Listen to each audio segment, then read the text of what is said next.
You're listening to GoodMicWork Commentaries, hosted by Greg Morgan, a pro wrestling podcast for adults, discussing the fun, wild, and sometimes insane world of professional wrestling.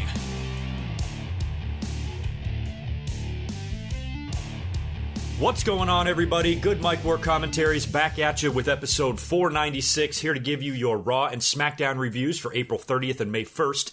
2018, and we have yet another predictions video to do as well, as we have Backlash coming up this Sunday on the WWE Network, just 10 days removed from the greatest Royal Rumble over in Saudi Arabia. So we've had a lot of wrestling to deal with in the past few weeks, especially right after the whole WrestleMania season and all of that. Then going into the Rumble, now Backlash. Shit's moving fast, and we have a lot to talk about. So in this episode, I'm going to keep it pretty simple. We're going to blow through Raw and SmackDown Live, talk about all of the angles and all the matches that we saw on those shows. Neither show was really that great, but neither show was really shitty, terrible either, unlike the week before, so that was kind of a plus. And then at the end here, I'll run through the entire Backlash card and give you my predictions on that. I will be up on YouTube live this Sunday after Backlash goes off the air for a live review. I will be live tweeting throughout the entire pay-per-view, so please join me on Twitter. Follow me at GoodMicWork if you want to play along with all of that. We're also about to reach 19,000 subs on the YouTube channel if we haven't gotten there already, so if you have not yet subscribed to my channel, please do, and smash that like button, would ya? And let's try to get the likes up on this video. That would be greatly appreciated. And I'm hoping by episode 500 we can hit that 20,000 plateau. I've been averaging about 1,000 subs, a little bit more than that actually, a month for the past few months, so we should be able to get there in just the next few weeks. So please tell your friends and share this video with them. So why don't we jump in to what we're going to discuss here. I'm going to start with Raw first, and we'll kind of bounce around this show a little bit, and then we'll get into SmackDown. So Raw and SmackDown this week were both in Montreal. Now, the Raw crowd was fun. Holy shit. I think the fans in Montreal really helped make Monday Night Raw a decent show. Raw wasn't great by any means. I mean, it didn't give us a whole lot. And on top of that, it was kind of a different type of go-home show for Raw and SmackDown because we've got so much going on with what happened at WrestleMania, then the Superstar Shakeup, then the Royal Rumble, and now we've got all of this intersecting angles and storylines here and talent. We got some guys on Raw feuding with guys on SmackDown, and it's just all over the place right now. So they had to find other stuff for the talent to do to keep themselves busy, and it really wasn't, any furthering of their current storyline. So some of these matches on Backlash are kind of throwaway matches. We just need to get them out of the way. Miz and Seth Rollins is like that. Samoa Joe and Roman Reigns is like that. Neither one of these outcomes can lead to a rematch, so we just need to get these damn things over with so these guys can move on their own brands. So that was one thing that I noticed on both shows, is that Raw and SmackDown kind of had that issue. So Raw opens up this week with a Roman Reigns promo. Now, this was our first time hearing from him since his quote-unquote loss at the Greatest Royal Rumble in the cage match against Brock Lesnar. And he came out there, got on the mic, and said that he's the real champion, that he's the uncrowned champion, that everybody could see the replay, that he truly beat Brock Lesnar at the Greatest Royal Rumble. So I kind of thought he was going to be that over-the-top, sickening babyface about the whole thing and kind of accept that the referee's decision was final and say, even though technically I beat you because my feet hit the ground first, I mean, it was kind of a fluke. I mean, the cage gave way, they spilled out to the outside of the ring. Yes, Roman is the uncrowned champion, but really that's a technicality. All that happened is that his feet hit first. He didn't beat Brock Lesnar in a fight. He didn't hit him with his finisher and pin him 1, 2, 3 in the middle of the ring. He didn't submit Brock, so I kind of thought, goody two-shoes Roman, much like John Cena probably would have done, wouldn't have whined and complained too much about the finish because he didn't really beat him like a real man anyway, you know what I mean? But no, Roman was insistent that he's the uncrowned champion, and he is right. I mean, technically he did win that match, but WWE decided to ignore the rules there and keep the belt on Brock. And now it's really up in the air where they go from here. Roman Reigns, I don't know if Kurt Angle is just going to award him a title shot just outright because technically, according to the referee, he lost the match, which means he's lost his last couple of opportunities to Brock Lesnar, and the guy should be done. If that was a clean loss, Roman should be completely out of the picture. So I don't see Kurt Angle really just saying, okay, at Money in the Bank or wherever, you're going to get a title shot against Brock Lesnar. I think Roman's going to have to earn it, probably with Strowman and Lashley, and I'll get into some of my ideas on that here in just a couple of minutes. So as Roman Reigns is kind of complaining about not being champion, he also says that he would tell Brock Lesnar this to his face, but of course Brock Lesnar is not there. So he then focused his attention to Samoa Joe. Joe, of course, is now on SmackDown. They've set these two guys up on a collision course at Backlash, kind of randomly in a match that I really don't like. Even though I think the match will be okay and pretty good, I just don't know. I don't even see the need for it, and I'm kind of uncomfortable with it because I think I know what's going to happen, and I know the backlash, no pun intended, that we're going to get from the fans on Twitter. So I can't wait to read social media during this match on Sunday. It should be a lot of fun.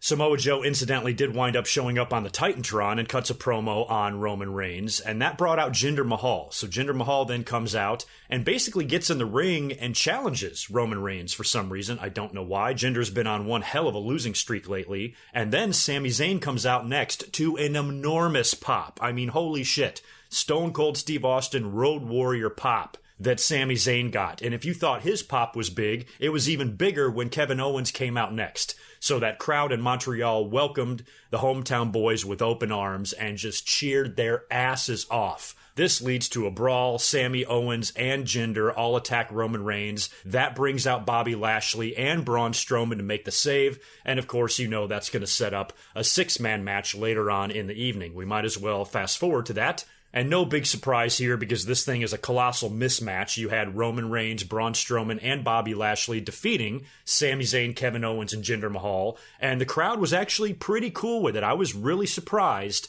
that they had Sami Zayn eat the pin. I thought for sure the only reason Jinder was out there is so he could eat the pin because this was a very pro Sami Zayn and Kevin Owens crowd. But what I liked about this is that having Raw in Montreal was a really good test, I think, to see just truly how over Braun Strowman really is. And judging by the crowd reactions of Sami and Owens, you would think that Strowman would get booed here. But no, the crowd was actually okay with him hitting Sami Zayn with the power slam and getting the pin. I thought that was a risky move to do because if Strowman were to pin Jinder, then of course the crowd is going to cheer because nobody, no matter what country you're in, gives a shit about Jinder Mahal. But I really like the fact that two Montreal heroes are in the ring getting beat by a guy and the fans are still cheering it in front of that crazy-ass crowd. And I mean, that whole team there of Lashley, Strowman, and Roman, you got one guy that's massively over in Braun Strowman, you got another guy that everybody hates in Roman Reigns, and then you got a third guy, Lashley, who nobody really gives a shit about. And, you know, you got to think that these three guys, Braun Strowman, Bobby Lashley, and Roman Reigns, why are they associating these three guys together?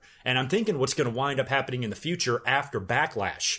Strowman and Lashley, also announced on Monday Night Raw, are going to have a tag team match at Backlash against Kevin Owens and Sami Zayn. You might want to give Owens and Zayn the victory in that. Maybe have some sort of a miscommunication by Strowman and Lashley. Maybe setting up some sort of a feud between them or maybe a match between them. And after Roman Reigns is done with Samoa Joe, win, lose, or draw there, even though I think Roman is going to win, what do you do with Roman Reigns? Joe is on SmackDown, so there's no rematch to be had. He has no opponent. Brock Lesnar's sitting at home. He's got nobody to really work with. So that leaves Braun Strowman, Bobby Lashley, and Roman Reigns sitting there on Monday Night Raw, all most likely with victories at Backlash. And that's when I kind of envision Kurt Angle coming out to the stage maybe next Monday after Backlash and announcing a triple threat. Or maybe a series of matches. Maybe if Kevin Owens and Sami Zayn are able to upset Strowman and Lashley. Maybe if Strowman and Lashley implode or one guy accidentally hits the other or something like that.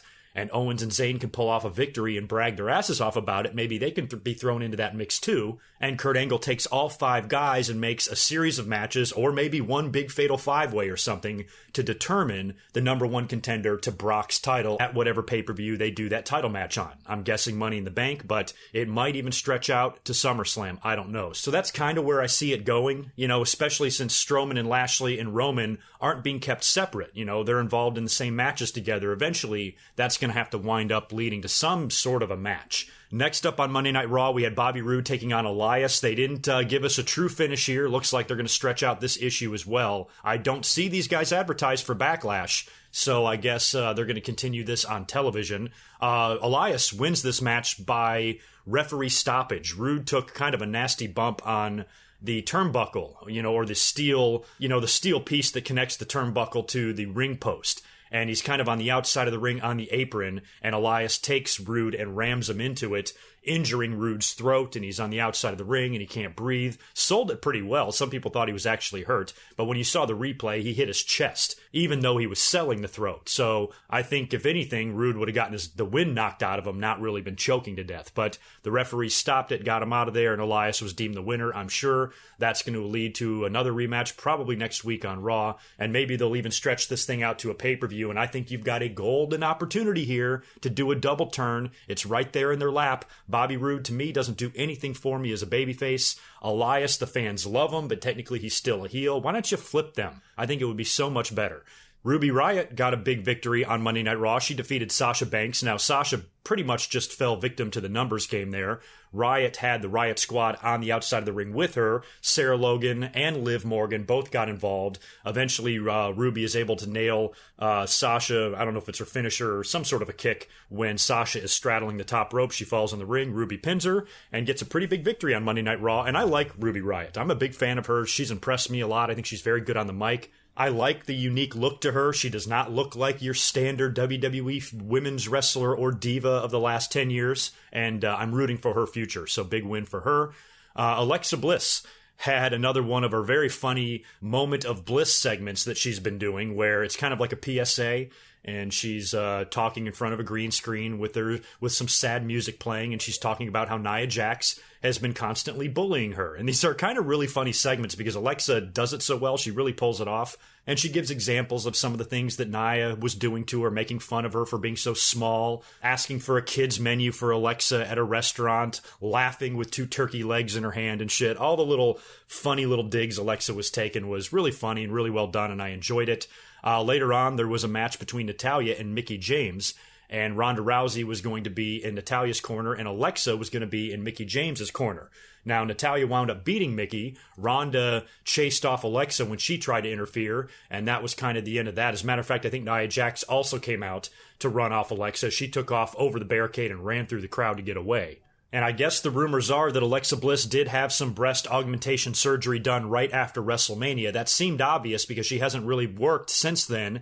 And then she was in that big tag match last week. She was wearing a t-shirt. She barely got involved at all. So she's been pretty much out of the ring and staying protected. But, we speculated. We weren't even sure if that was the case because I remember just a couple of days after WrestleMania, she tweeted out some smoking hot picture of her at the pool in a bikini, and you could definitely tell, but I don't know how you can heal from something like that fast. I've known plenty of women who have gotten boob jobs done, and they're laid up for days, and in some cases weeks, just swollen and in pain and all of that. So maybe it was, just smaller, minor surgery. I don't know. But it seems likely that was the case there because all of the evidence points to that with her not working a whole lot. And I guess she's going to be good to go for Backlash unless they, maybe have her work a little bit light, maybe do something to extend the feud with Alexa and Nia Jax. I think that's very possible. So I don't know if we're going to get a full-on match here or if Alexa is going to take it easy and we're going to get some weird sort of a finish at Backlash, but I don't see Alexa winning the belt back quite yet on Sunday. I think this thing stretches out a little bit further just because of how much they're putting into this feud and storyline between the two of them.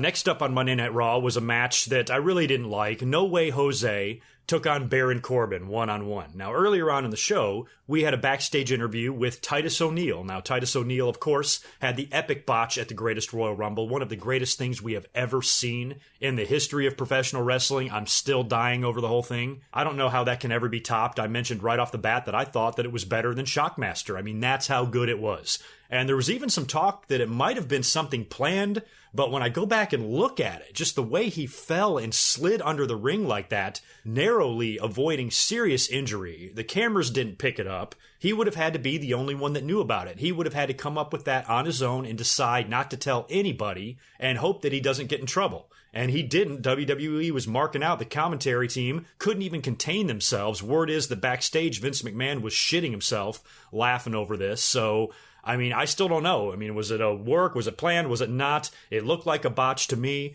And as feared, WWE is going to take this situation, and instead of turning it into something awesome, they're going to turn it into a big bowl of shit. And that's exactly what they did. Titus was doing an interview backstage. He's then interrupted by Baron Corbin. Corbin talks some shit to him, makes fun of him, whatever. And then later on goes out and has a match with No Way Jose. And No Way Jose, I really don't like. I've been complaining about him since he's been there. It's just such a stupid gimmick, and it's so eerily similar to Adam Rose, and I hated that whole thing, you know, with the rosebuds and the dancing and the weirdness. I understand that No Way Jose is just there to be an entertaining part of the show. Not every character is there to be taken seriously. Some people are there to offer bathroom breaks and give, you know, the audience just something goofy to look at. That's all that No Way Jose is there to do. And I understand that, and I'm fine with it, but it's still just a gimmick that just annoys the shit out of me. It's just dumb. The fans don't seem like they give a shit at all, and the crowd in Montreal definitely did not. But No Way Jose picked up a big upset victory over Baron Corbin, which he had a feeling this was coming, because why would Baron Corbin approach Titus Worldwide backstage? Why would he even do that? The only reason he did that is to set up a finish here where No Way Jose can score a victory over Corbin when Titus Worldwide comes out and distracts Baron Corbin. And they did the whole thing where they do the entrance, and then Titus is going to run down to the ring, but Dana Brooke and Apollo Crews stop him, and then they wipe down the ramp to make sure that he doesn't slip. And then Titus climbs up on the ring apron and then winds up getting himself all tangled up in the ropes and falls down. And it looks so terrible. And that was enough to distract Baron Corbin to where No Way Jose could roll him up and get the upset victory pin. I saw a lot of people online, you know, on Twitter saying, oh, WWE, you should take advantage of this. Make a star out of this guy. You have got a golden opportunity. This is your chance to make something out of Titus and to make a little money and capitalize on this epic botch and this epic moment. Why aren't you doing it? Here's the scary thing. WWE is actually trying to. The problem is they're so damn stupid, they overdo the shit out of it. They've been doing this for so many years, and it's so frustrating. And they turn what was a great joke and a great moment into something that a lot of us just get sick and tired of. And we've seen that happen countless times in the past. So I'm not very optimistic here that Titus's little botch is going to be taken advantage of properly by WWE, but at least it still is quite the moment at the Greatest Royal Rumble that we are never going to forget. So that was pretty much it on Monday Night Raw, aside from the main event, and the Authors of Pain did squash a couple of jobbers, some local jobbers as well.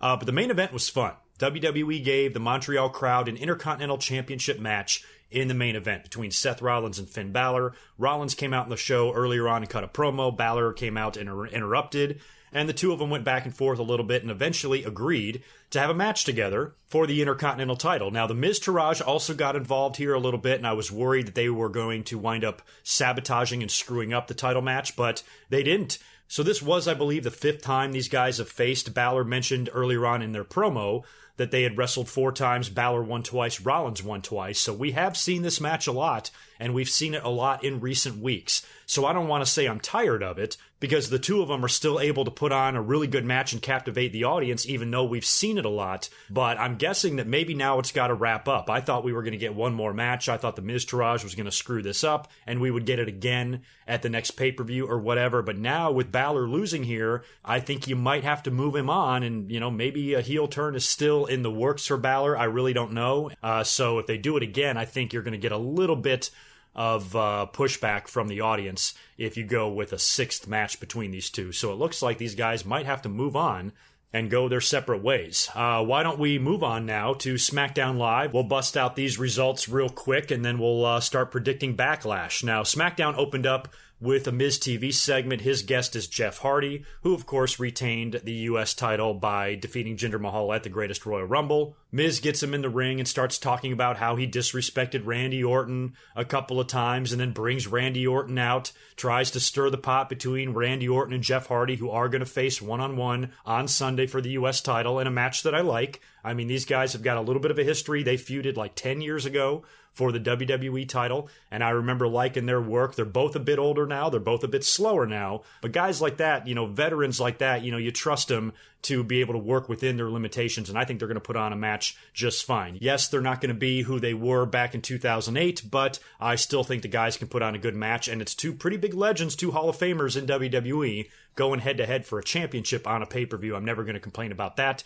Randy Orton insists that he and Jeff Hardy are cool, despite The Miz constantly trying to stir the pot. Shelton Benjamin then comes out and demands that he is involved in the U.S. title situation, and he should be getting a title shot as well. This whole thing leads to a short brawl. They go to commercial, they come back. We've got a tag team match, Randy Orton and Jeff Hardy taking on The Miz and Shelton Benjamin. Randy Orton and Jeff Hardy get the win there when Hardy hits the swanton on Shelton, I believe. And then after the match, Randy Orton hits Jeff Hardy with a really good RKO out of nowhere. It looked awesome. Jeff sold it like a boss. Randy Orton stands over Jeff, reminding him that it's just that quick. That's all it takes, one RKO, and you're looking at your new champ. So I'll get into my full prediction on that match here in just a little bit.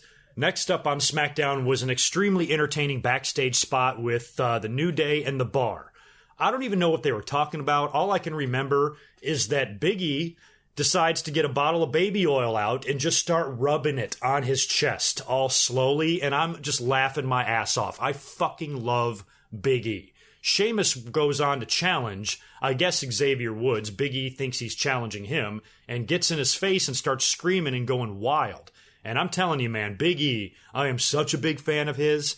I think he can be so fucking hilarious, licking pancakes, wearing helmets, and rubbing baby oil all over himself. But when he wants to get pissed off, he can be equally as scary and equally as good. So, if they ever decide to finally disband New Day or have them go their separate ways, I would really like to see some opportunities for Big E, because he's one of those guys on the roster like a Braun Strowman or a Rusev that I just find so fucking entertaining. But Xavier Woods was the one that was challenged by Sheamus. They did have the match later on. Xavier beat Sheamus with an inside cradle. There was all sorts of distraction and interference going on the outside of the ring because Cesaro was there. So was Big E and Kofi. So when all the dust settled, we saw Xavier Woods pick up the victory there. Now, this is one thing that I do like about the co-branded pay-per-views, is that when you look at the Backlash card, pretty much every match on the card is important. If this was a SmackDown exclusive pay-per-view, we would probably get The Bar versus the New Day on SmackDown. It's not even for a championship belt. It's a match that we've seen a million times over on Raw.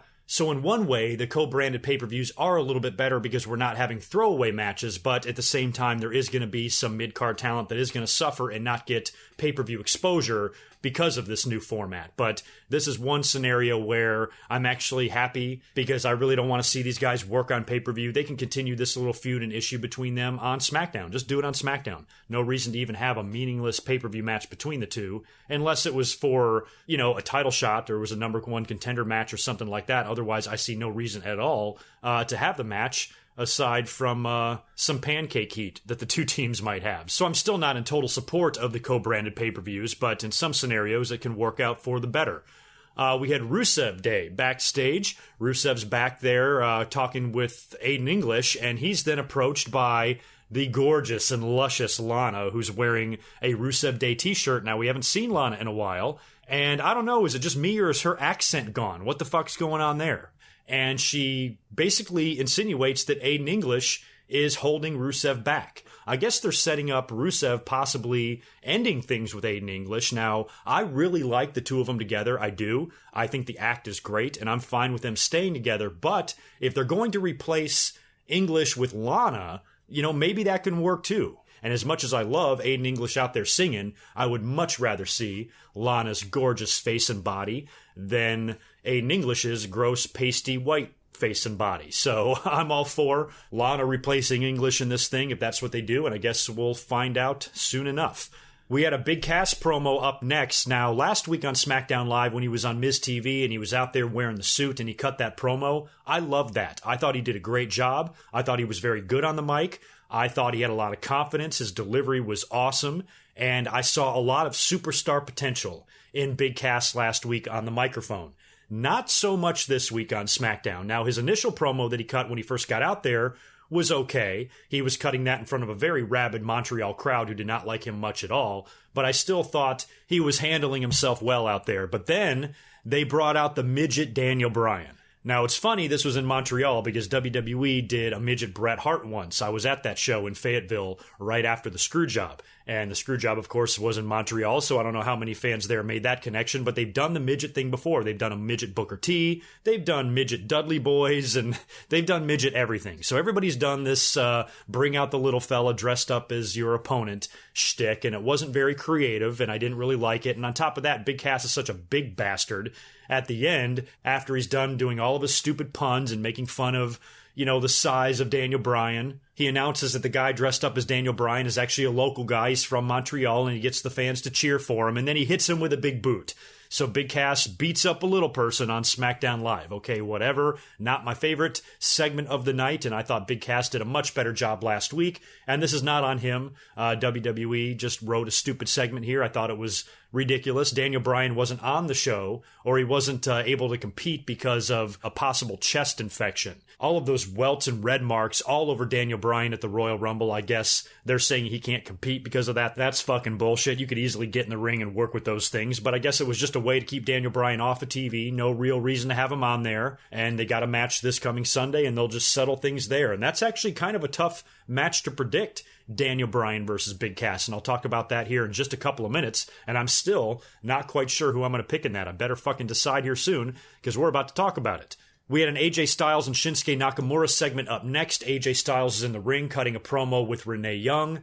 There's supposed to be an apology. I guess Nakamura is demanding AJ Styles issue an apology for losing his temper at the Greatest Royal Rumble and attacking Nakamura so viciously. And of course, we know AJ is not going to apologize, and he said so. Samoa Joe winds up coming out to the ramp next to cut a promo on AJ Styles, and I like this because win, lose, or draw for him at Backlash, this kind of sets him up being in the title picture now. And much like on Raw, you've got about 4 or so contenders over here on SmackDown as well. So it's the beginning, I think, of Samoa Joe being involved in all of that.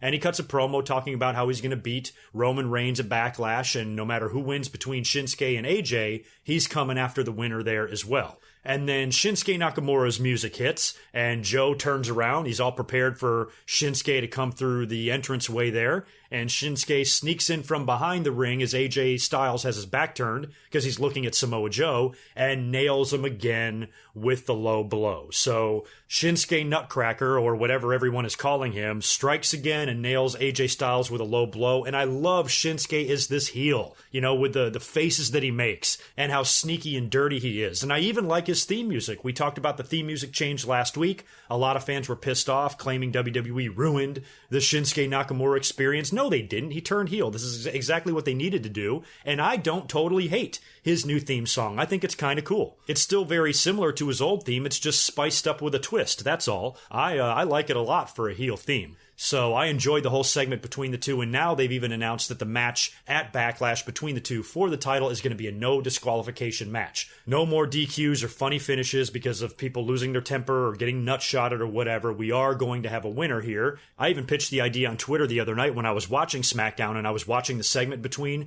AJ and Nakamura, and it made me think of WCW Nitro when Bret Hart was there and they did the segment with Bill Goldberg and Bret Hart wore the steel plate. And, Goldberg hit him with the spear and knocked himself out. So I was like, well, what if AJ did something similar? What if he put on a steel cup and then Nakamura goes for the low blow and injures his arm? And then AJ's able to beat him or pin him or something like that, and then pulls out the cup. I don't know if that's PG, to reveal that he had a steel shield over his jewels there. I thought that would be pretty funny, but apparently WWE has already thought of that. Somebody informed me on Twitter that they did already put a poll up on their website several weeks ago asking the fans if AJ Styles should wear a cup. So it was just a similarity that popped in my head between AJ and Shinsuke and what Goldberg and Bret did all those years ago. But I think this match can really only go one way at Backlash, and I'll let you know which way that is here in just a second. We also finally saw the end of Absolution on SmackDown as well. I was wondering when that was going to happen. Sonya Deville and Mandy Rose, of course, were drafted to SmackDown during the shakeup, and now that Paige is the GM, that's kind of a conflict of interest there. So Paige is backstage, Absolution approaches her, and they start asking her which one of them is going to get the title shot because they're expecting special treatment. Paige shuts that down and says, no, I'm sorry, I love you girls, but you're not going to get everything handed to you here and basically kills Absolution, says Absolution is dead, and now they're going to have to move on separately. I don't know if they're going to remain a team or not. They need some new music, too, because much like the Miz Taraj on Raw, you've got these two girls coming out there to Paige's theme, and they got to switch this shit up. So Axel and Dallas need new music, and so does DeVille and Mandy Rose. So WWE better call up those CFO guys and tell them to get cracking. We also saw another cell phone promo on SmackDown as well, this time with Andrade Cien Almas and Zelina Vega. So they are hyping their debut on SmackDown coming up in just a couple of weeks. I still don't know if they've officially announced when he's going to debut, but I kind of like that they're dragging it out a little bit, you know, having him cut these promos and do these vignettes. I think Andrade Cien Almas is going to be a big part of SmackDown Live. I think the guy is such a wonderful upgrade from Alberto Del Rio, and I can't wait to see him on the SmackDown roster. I think he's going to do great things, and I can't wait for him to get over on SmackDown. The main event of SmackDown was a tag team match. They gave it to the ladies again. It was going to be a 6-woman match between Asuka, Becky Lynch, and Charlotte, teaming up to face the Iconics and Carmella. Carmella and Charlotte, of course, have a title match at Backlash against each other, and they did a little segment backstage with the Iconics and Carmella setting this whole thing up. And in the end, I believe it was Peyton Royce tapping out, correct? I think Asuka tapped her out, which was probably the way to go there. I mean, the team of Asuka, Becky, and Charlotte is pretty tough to beat, and Asuka already suffered a tag team loss last week with Becky Lynch, so you knew the ladies were going to have to get the revenge here, and Charlotte was going to have as much momentum as possible going into her match on Sunday with Carmella. So that pretty much wraps it up for your Raw and SmackDown shows. Let's go ahead and predict now the Backlash pay-per-view. Now, as I'm looking at the card here, I see 8 matches written down. I don't see anything for the kickoff. And I'm sure they're probably going to add something at some point. If it's co-branded now, they have all sorts of different people they can choose from. They can do Ty Dillinger. They can do a cruiserweight match. They can do Breezango. They can do Titus Worldwide. There's all sorts of shit they could do on the kickoff if they choose to. But currently, I don't see anything advertised at the moment. So these are the 8 matches I have. When I look at the card, most of these matches to me are kind of easy to predict, or at least when I say easy to predict, I just mean in my head, I know who I'm going to pick, not necessarily that I'm right or wrong. But there are 2 matches that I'm struggling with a little bit, and I'm going to start with those 2 matches because, if you can believe that, these are the 2 lowest matches on the card when you consider how many championships we have up for grabs here. So, Braun Strowman, Bobby Lashley against Kevin Owens and Sami Zayn. This one I think is hard because I think it would be a good opportunity to give Owens and Zayn a victory here and give them huge bragging rights. Yes, on paper, this is a huge mismatch. It looks like Strowman and Lashley are easily going to completely obliterate these 2 guys. But they can do something here, like I mentioned earlier when I was talking about Monday Night Raw, they can do something here with Strowman and Lashley. Potentially, maybe these 2 guys having an issue with each other, maybe there's some miscommunication and Strowman accidentally hits Lashley in the match or vice versa, allowing Kevin Owens and Sami Zayn to steal a victory and then have Strowman and Lashley have an issue. You throw Roman Reigns into that mix later on, and like I said, Kurt Angle could make some sort of a triple threat for the #1 contender spot to face Brock at whatever pay-per-view they do that. And then if you add a victory there with Owens and Zayn, which really wouldn't hurt Strowman or Lashley at all, if Strowman and Lashley lose this tag team match in a fluke to Owens and Zayn, it's not going to do anything to damage those 2 guys, but it's going to do a lot to help out Owens and Zayn, especially for bragging rights. And then the 2 of them can also claim that they should be getting a shot at the Universal title as well. And then you can involve all 5 guys into the #1 contender picture and maybe go from there. So when I look at this match, I'm like, shit, who's going to win? I'm still going to pick Strowman and Lashley. I think they're unstoppable. I think Strowman is eventually going to power slam and pin one of these guys, but it would be a good opportunity for Owens and Zayn to win. So I'm going to reluctantly pick Strowman and Lashley here, but I will admit that this match, in my mind, is kind of up in the air. I think it could go either way there. The same goes for Daniel Bryan and Big Cass. I don't know how you introduce Big Cass after his injury. He just got to the main roster. So far, he's been impressive on the mic, and WWE, it seems like they have big plans for him. And Daniel Bryan has just returned to the ring, and you know they're probably going to push him towards the title picture as well. So what do you do here? You can't beat Daniel Bryan, but at the same time, do you want to beat Big Cass? Do you want Big Cass, this monster, this 7-footer, to lose clean in his first match against somebody half his size? What is that going to do for Big Cass's status as a big badass bully? So part of me thinks that The Miz is going to get involved in this and cost Daniel Bryan the match. But why would The Miz do that? He already has a title match on Backlash. If his match comes first, then maybe he can interfere in the Cass and Daniel Bryan match. But if his match does not come first, I don't know why he would even want to be out there. because he's got a title match later on. Why is he going to come out there and risk himself if he's got an opportunity at a championship later on in the night? So I've got to pick somebody here, and I think just to build heat for Big Cass and to get him over as an asshole heel, I think he has to find a way to win this match. For the Daniel Bryan people out there, don't freak out. I'm not saying Big Cass is going to win clean, and even if Daniel Bryan loses here, I still fully expect for Daniel Bryan to get a title shot at SummerSlam. That's where I think they're going here. I think when all of the dust settles with Shinsuke and AJ, and you throw Samoa Joe in the mix, I think eventually you got to build for Daniel Bryan and Shinsuke at SummerSlam. So even if Daniel Bryan loses here, I don't think that's going to hurt. If you can get The Miz involved, it sets up Daniel Bryan and The Miz next. Daniel Bryan can get his revenge on The Miz and beat him on his road to SummerSlam or something like that. I don't know. But for the purposes of this match, much like the tag team match, I'm going to reluctantly pick Big Cass in this one. Those are the two matches that I really struggled to pick. I think both of them could go either way. So there you go. I'm picking Strowman and Lashley in the tag, and I'm picking Big Cass versus Daniel Bryan. Now getting into the matches that I feel are a little bit easier to predict, at least for me. I still might be wrong, but at least I'm not racking my brain over this. The first one is Samoa Joe versus Roman Reigns. Now, I know every fan is going to insist that the right thing to do, quote unquote, is to have Samoa Joe beat Roman Reigns, right? Of course, that's what you want, but I just don't think WWE is going to do that. And like I said earlier, this is a match that I just don't agree with because I think it's a situation where nobody wins. The fans don't want to see Samoa Joe get beat by Roman Reigns clean. They don't want to see that. But at the same time, I can't see Samoa Joe choking out Roman Reigns unless there's some interference, unless somebody gets involved and costs one of these guys the match. If somebody comes out, I don't even know who it would be, but if somebody comes out and interferes and costs Roman Reigns the match and Samoa Joe is able to choke him out that way, that's the only way I see that happening. So in the end here, I'm going to predict Roman Reigns to beat Samoa Joe, and we already saw Samoa Joe tease that he wants to be involved in the title picture over on SmackDown. So even with a loss here, I think you can still just carry that on. So I think Samoa Joe and AJ Styles is probably going to be your next feud on SmackDown at some point. But in the end, I think Roman Reigns is going to get the victory over Samoa Joe, and it should be a lot of fun to read Twitter during that match.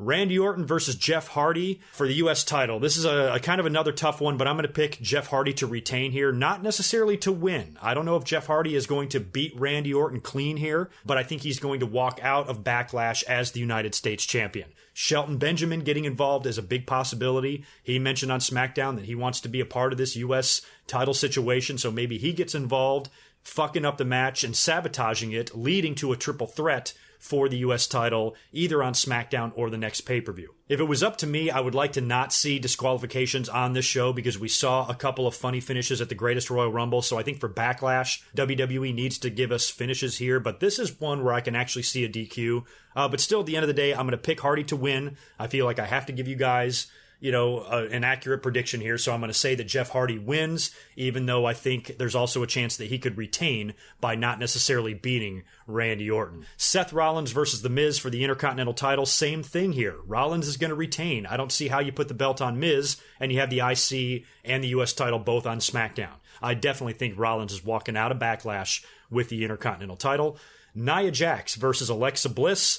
I'm going to pick Naiya to retain here. I think you just put the belt on her at WrestleMania. You don't take it off of her the very next pay-per-view, especially when Alexa Bliss probably is not still quite 100% yet.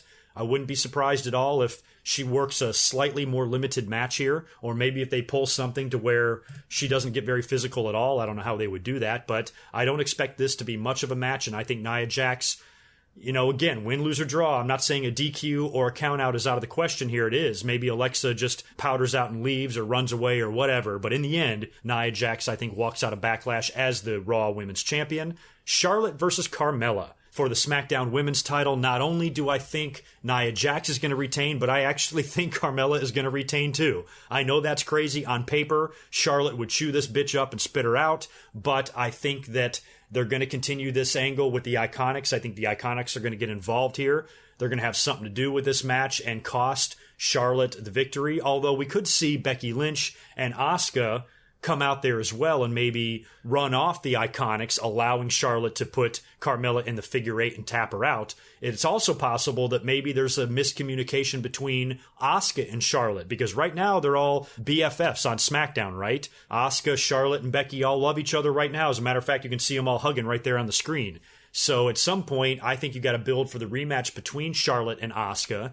So if you take the belt off of Carmella right now, give it back to Charlotte, and build these two for SummerSlam or Money in the Bank, then great. Otherwise, drag it out a little bit more. Have Peyton Royce and Billie Kay cost Charlotte the victory here. Have Carmella survive at least one pay-per-view, and then maybe she can drop it at Money in the Bank to maybe Asuka, but I say Charlotte winds up getting it back, and then Asuka takes the belt from Charlotte at SummerSlam. So I think you eventually have to build to Asuka and Charlotte too, where Asuka can win the belt, is kind of the direction I see them going in. So I say Carmella survives this one pay-per-view, and that might be the last match I ever predict her to win on a pay-per-view for quite some time. And then, of course, in the main event, or at least it better be the main event, that's for sure. I'm assuming it will be AJ Styles versus Shinsuke Nakamura for the WWE title in a no disqualification match. You know, I just don't see how you don't put the title on Shinsuke Nakamura. I think this has to be his moment. I called this right from the start. When a lot of people were upset that he didn't win the title at WrestleMania, I was the one saying, hey, a heel turn is a good thing. It makes him interesting for the first time since he's been on the roster, and it gives him something very meaningful and important to do, and it furthers his issue with AJ Styles. It's going to give him another opportunity at the title, and I bet you he's going to wind up winning it. So I'm sticking with that. I think Shinsuke Nakamura will defeat AJ Styles for the title, and I think this is the time to do it. He's already had multiple title shots in the past. He's had a couple against Jinder Mahal. He's had a couple of matches against AJ Styles. He's had, 3-4 title shots, something like that, and he's fallen short every single time. This has to be Shinsuke's moment. Given what we've seen on TV lately, he keeps getting the upper hand on AJ, hitting him with these low blows and shit. So part of me does think that AJ Styles could get his revenge on Shinsuke, maybe even hitting Shinsuke with a low blow of his own. So just to recap here, I am predicting Strowman and Bobby Lashley to defeat Kevin Owens and Sami Zayn, Big Cass to defeat Daniel Bryan, Jeff Hardy to retain the U.S. title defeating Randy Orton, Seth Rollins to retain the Intercontinental title defeating The Miz, Nia Jax to retain the Women's title defeating Alexa Bliss, Carmella retaining the SmackDown Women's title defeating Charlotte, and Shinsuke Nakamura defeating AJ Styles to become the new WWE champion, which means I'm only picking and predicting one title change on this entire show. So I might be going a little bit low on that. We could see more than one title change, but those are my predictions, and I'm sticking with them. So you guys let me know what you think in the comments below. What are your predictions? What do you agree or disagree with me on as far as mine go? And let me know what you think is going to happen this coming Sunday, and I will be up here immediately after Backlash with a live review. It should be a lot of fun. And don't forget to join me on Twitter at GoodMicWork if you want to live tweet with me throughout the whole show. So you guys have a great weekend. Enjoy Backlash, and I'll talk to you in just a couple of days. Until next time, peace.